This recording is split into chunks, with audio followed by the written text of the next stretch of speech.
আলোর সন্ধানে আমরা চ্যানেলের পক্ষ থেকে আমি শুভময় আপনাদের সবাইকে অনেক অনেক ভালোবাসা, শুভেচ্ছা ও প্রণাম জানাই। আসুন ছোট্ট শহর কালিয়াগঞ্জ এই গ্রাম্য শহরে রথ আমি আপনাদের দেখাবো কালিয়াগঞ্জ রাম মন্দিরের সেই বিখ্যাত রথযাত্রা। এখানে দারুণ উন্মাদনার সঙ্গে এই রথযাত্রা অনুষ্ঠান পালিত হয়। ভক্তদের উচ্ছ্বাস চোখে পড়াবো। জগন্নাথ দেব এখানে দুহাত ভরে আশীর্বাদ করছে সকলকে। দূর দূরান্ত থেকে প্রচুর ভক্তের আগমন হয়। প্রথমে জগন্নাথ বিগ্রহের পূজা হয়, তারপর প্রভু যে রথে চড়ে বের হবে সেই রথের পূজা। এরপর মহাপ্রভুর ভোগ এবং আরতি কীর্তন হয়।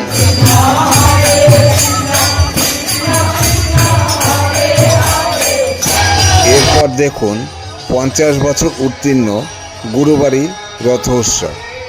পূজাপাঠ এবং ভোগ আরতি দিয়ে অনুষ্ঠানের সূচনা হয়।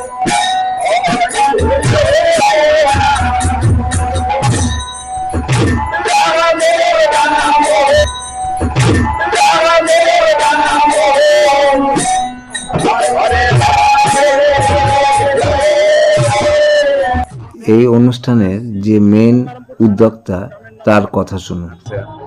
প্রত্যেক বছর আসেন? প্রত্যেক বছরই আসি, আমি না আসলে আমরা অন্যান্য ভাইয়েরা কাকারা আসি। কত বছর ধরে মানে আসছেন বা রথটা হচ্ছে যদি জানা থাকে আপনার?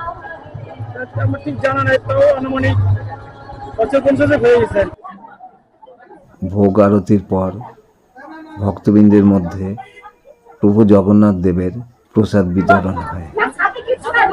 এরপর প্রভু জগন্নাথ দেবকে সাজানো হয় এবং যাত্রার আয়োজন নিয়ে সূচনা হয়।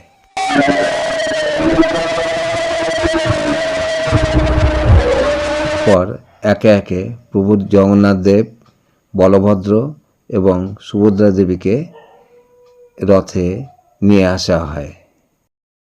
প্রথমে জগন্নাথ দেব, বলভদ্র ও সুভদ্রা দেবীকে রথে স্থানান্তর করার আগে 7 পাক রথের চারিদিকে ঘোরানো হয় এবং প্রদক্ষিণ করা হয় হরিনাম মহা সংকীর্তনের মাধ্যমে। প্রদক্ষিণ শেষে প্রভু জগন্নাথ দেব, বলভদ্র ও সুভদ্রা দেবীকে রথে স্থাপন করা।